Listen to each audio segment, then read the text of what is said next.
Assalomu alaykum aziz o'rganuvchilar. Demak, darslarimizni davom qilamiz. Demak, 44-paragraf. Shu yerda so'ralgan masalalarni ishlaymiz. Birinchi masalamizga 19-masala to'g'ri kelyapti. Normal sharoitda ideal gaz mayklar orasidagi o'rtacha masofani toping degan masala. Xo'p, qaranglar. Normal sharoitda.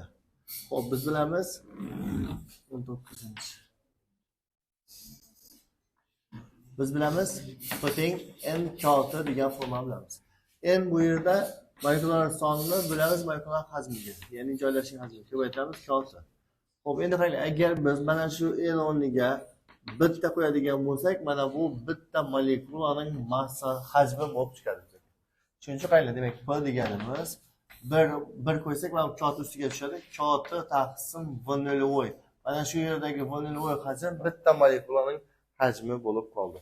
Demak, bitta molekulaning hajmini topish uchun, demak, kaltini ikkisini o'rni almashadi, p ga bo'lamiz ekan. Xo'p, endi biz molekulalarni umumiy holda kub shakli umumiy hol deb hisobga olsak, demak, buni d kubga tenglasak, bu yerdan d molekulalar orasidagi masofani topsak bo'ladi. D deganimiz kub ildiz ostida kalti taqsim p. Xo'p, normal sharoitda, bu bizlarimiz normal sharoitda temperatura 0 gradus olamiz, ya'ni 273 kelvin. Atmosfera bosimi normal atmosfera bosimiga teng va u 5 paskal deb o'rniga qo'yasizlar. Demak, javobimiz chiqadi 19-chi. Tushunarli bo'ldimi? Xo'p, keyingi masalamiz 19-dan so'ng 20-chi masala. Temperaturasi 40 gradus Selsiy bo'lgan bosim shunday bo'lgan gaz molekulari orasidagi masofani toping. Demak, hozirgidek masala mana endi bizda 19-da tayyor bizda temperatura va bosim beryapti. Demak, kub ildiz kalti taqsim p ifodadan ishlab qo'yamiz 19-da. Xo'p, keyingi masalamiz 24-chi. Ideal gaz absolyut temperaturasi necha marta ko'tarilganda molekulalarning o'rtacha kvadrat tezligi 2 marta ortadi. Xo'p, biz bilamiz 24-chi o'rtacha kvadrat tezlik v deganimiz ildiz ostida 3rt taqsim mu formula bilan topilar edi. Qaranglar, ko'rib turganingizdek, tezlik bu yerda temperaturaning ildiziga to'g'ri proporsional. Ya'ni kvadrat tezlik albatta 2 marta ortishi uchun bu temperatura 4 marta ortishi kerak. Sabab bu yerga 4 qo'yadigan bo'lsak, 4 ildizda 2 bo'lib mana oldiga chiqadi, bu avvalgi tezlikni beradi. Shuning uchun demak, temperatura 4 marta ortishi kerak. Shunda kvadrat tezlik 2 marta oshadi. Xo'p, 24. Keyingi masalamiz 25-masala.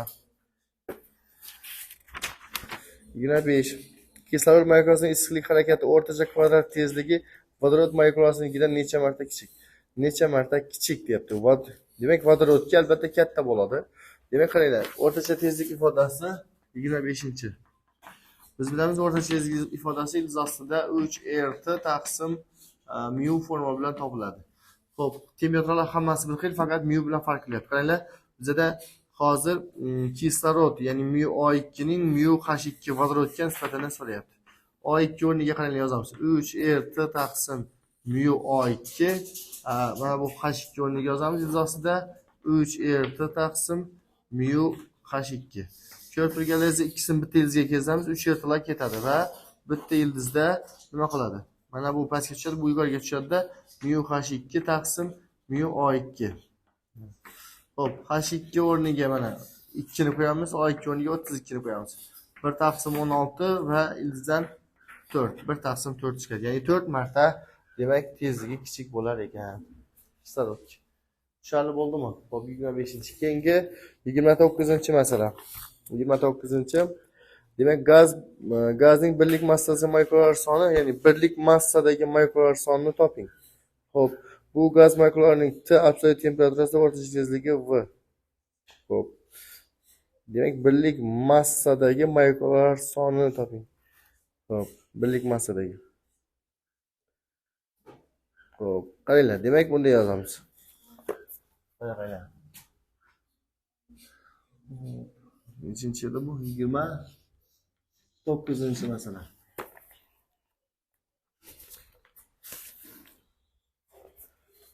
Birlik massadagi molekular son. Demak, biz bilamiz, umumiy gaz molekularini keltirgisi ham kvadrat taqsim 2 desak bo'ladi va uni yozishimiz mumkin. N ta 3 taqsim 2 kalti deb yozib olsak bo'ladi. Mana shu yerdan birlik massadagi bu yerda n topamiz. N o'rniga nima bo'ladi? 2 bilan 2 qisqaradi. 3 kota taqsim v kvadrat. To'g'rimi? Birlik massa bo'lgani uchun mana bu bizada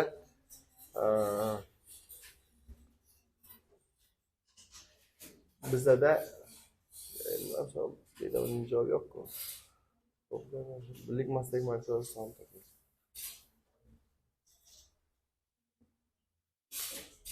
Xo'p.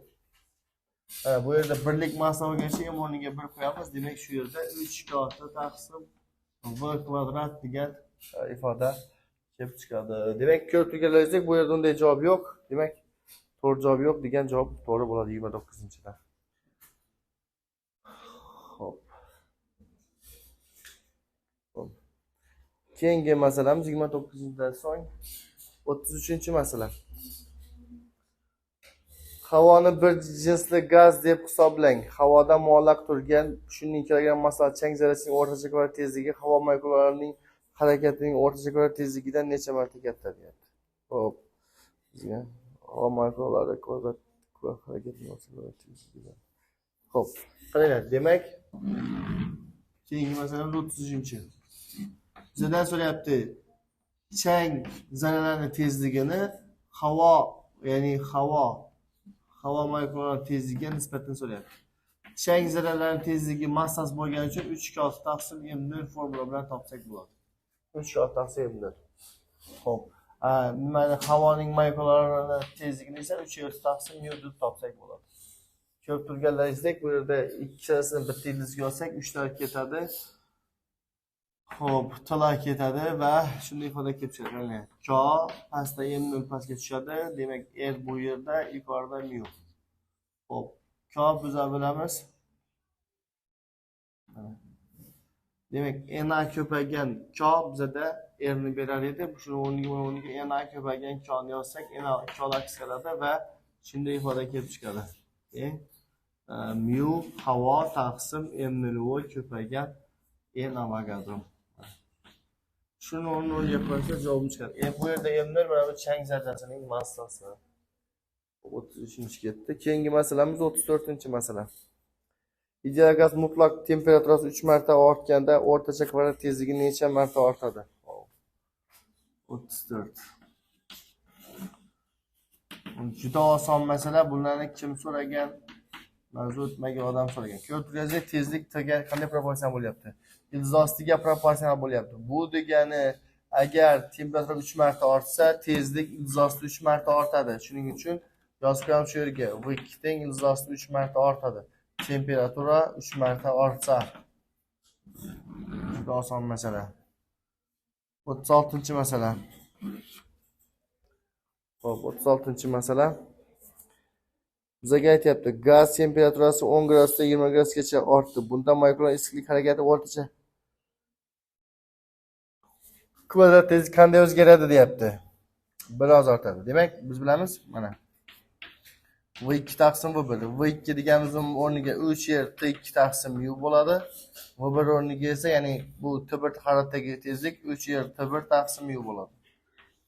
3r taqsim mu lar ketadi va T2 taqsim T1 degan ifoda kelib chiqadi tezlik. T2 ga qaranglar, 273 bizda ikkinchi harorat 20 gradus bo'lgani uchun 270 ga qo'shsak 293 bo'ladi. 293. T1 harorat 10 gradus. 10 gradus deganimiz bu 283 ga teng. Biz hozir 293 ni 283 ga bo'lib ildiz chiqaramiz, ortishi kelib chiqadi. Tushunarlimi 36-chi? 38-masala.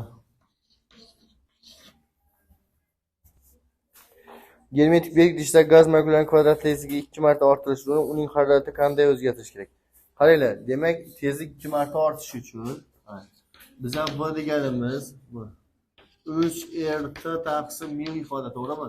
Tezlik tiling ildiz proporsional. Bu degani, agar temperaturani biz, demak, tezlikni 2 marta oshirishimiz uchun temperaturani 4 marta oshirishimiz kerak. Bu degani T2 4 T1 bo'lsagina tezlik 2 marta oshadi. To'g'rimi? Bizga aytyapti endi 250 gradusdan qanchagacha ko'tarish kerak. Demak, bizga tayyor berilgan. Teng 4 T1 250 gradus qancha kelvin bo'ladi? Biz shuni topib olamiz boshda. 250 ga 270 ni qo'shamiz. 400 emas, 523. Demak, 523 ni ko'paytiramiz. Ko'paytirsak qancha bo'ladi? 12,920. 2092 gradus Celsius. Endi buni bu Kelvin demoqchiman, Kelvin.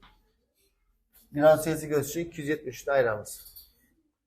270 olsak 1800 necha chiqadi? 1819 degan javob chiqadi. Ya'ni gradus Celsiusda 1819 gradus Celsius. Tushunarli bo'ldimi? Xo'p, 36 dan so'ng 38-chi. Yo'q, hozir bu 38 edi, to'g'rimi? 38. Keyingi 39-chi masala. 39. Gaz makroning o'rtacha kvadrat tezligi 600 dan 750 ga oshganda uning temperaturasi 30 kelvinga ortdi. O'rtacha kvadrat tezligi 750 dan 900 ga ortsa, uning temperaturasi qanchaga ortgan? Xo'p, demak, qaranglar. Demak, bu yerda masalan qarang. Tezlik ifodasi, tezlik v1 bo'lgan qanday? 3r t1 taqsim u. Mana t1 haroratda v1 bo'lgan. Keyin demak tezlik v2 bo'lishiga asosiy sabab temperatura t2 bo'lgan. Mana. Xo'p, qaranglar, bu yerdan t1 ni, bu yerdan t2 ni topsak, o'zi bu yerdan va deltasini topsak nima bo'ladi? Delta t deganimiz bu t2 taqsim t2 minus 1, to'g'rimi? Bu yerdan t ni topsak, dastlab kvadratga ko'taramiz, ildiz ketadi, keyin bu tarafga o'tadi. Ya'ni mu bu tarafga ketadi, ya'ni mu v2 kvadrat taqsim mana bu 3 bo'linadi. Mana shu bizada t2 ga teng. Ayiramiz mu v1 kvadrat taqsim 3 bilan. Xo'p, ya'ni bu yerdan kelib turibdi, delta t1 deganimiz nimaga teng bo'ladi? Mu taqsim 3 ni qoldiq tashqari chiqaramiz, v2 kvadrat minus v1 kvadratga teng bo'ladi. Xo'p, endi bizada aytyapti, endi 750 dan boshqaga o'zgarishganda qanday o'zgaradi? Ya'ni bizdan delta t2 ni so'rayapti. Delta t2 mu taqsim 3 endi v3 kvadrat minus v2 kvadrat kelib chiqadi demak. Tushunarli bo'ldimi? Nimaga unday bo'ldi? Masalan, qaranglar. Demak, dastlab v1 dan v2 ga o'zgardi, keyin v2 dan v3 ga o'zgardi. Bizda v2 dan v3 ga o'zgargan paytda deltani topish uchun biz t3 dan t2 ni olishimiz kerak. T3 bizda bo'ladi mu v3 kvadrat taqsim 3 bo'ladi. T2 esa mu v2 kvadrat taqsim 3 bo'ladi. Mu taqsim 3 ni qo'llanishga chiqamiz, shu narsa kelib chiqadi. Endi bu yerda mu taqsim 3 ni topsak nima bo'ladi? Mana bu tagiga o'tadimi? Mana mu taqsim yoki bo'lib olsak ham bo'ladi. Mana buni bunga bo'lamiz. Delta t2 taqsim delta t1. Bunga bo'lsak, ifoda kelib chiqadi. v3 kvadrat minus v2 kvadrat taqsim v2 kvadrat minus v1 kvadrat. Sizdan delta t2 so'rayapti, bu tarafga o'tirib ko'paytirib qo'yamiz. Demak, delta t2 ni topish uchun nima qilamiz? v3 kvadrat minus v2 kvadrat taqsim v2 kvadrat minus v1 kvadrat ko'paygan delta t1. O'rniga qo'yamiz, javobimiz chiqadi. Tushunarli bo'ldimi? Hop, bu delta t2 yana yozaman, tushunmaganlar uchun. Delta t2 bu yerda t3 minus t2 ga tengda. t3 mana bu yerdan shu yerdan t3 topganimizga teng. Ya'ni mu 3 kvadrat. 39-chi masalamiz ketdi. Keyingi 40-chi masala.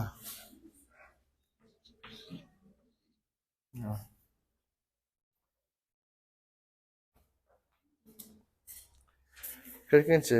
Gaz makroning o'rtacha kvadrat tezligi 500 dan 620 ga oshganda shunga 70 kelvinga ortdi. 620 yana shu masala. Demak, bu yerga yozib qo'ysak ham bo'lar ekan buni. Demak, 40-chi. Demak, delta t2 ni topish uchun v3 kvadrat minus v2 kvadrat taqsim v2 kvadrat minus v1 kvadrat ko'paygan delta t1. Bunga pastda javobimiz chiqadi 40-chida. Keyingi masalamiz 41-chi. 41-chi. Bir atomli ideal gaz molekulalari 10 kelvinga oshirilganda uning makro. Demak, 41 ham shunaqa, to'g'ri shunaqa. 42, 43. 42-chi. Idishda azot, kislorod, demak neon aralashmasi bor. Ularning nisbiy atom massalari bor. Qaysi gaz molekulalarining issiqlik harakati o'rtacha kengaytirish energiyasi eng katta? Demak, idishda azot, kislorod, ularning nisbiy atom massasi. Gaz molekulalarining issiqlik harakati o'rtacha kengaytirish energiyasi qancha?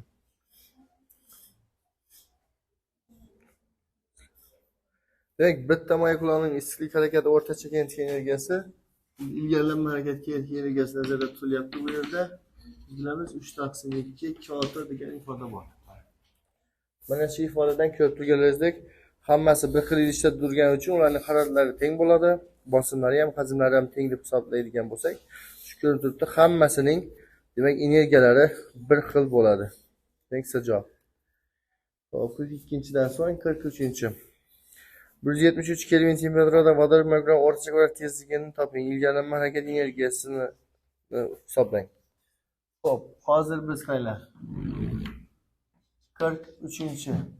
Bizdan so'rayapti tezligini. Tezligimiz bizda 3 taqsim u ifoda bilan topiladi. İlgarilanma harakat kinetik energiyasi esa 3 taqsim 2 2 formadan topiladi.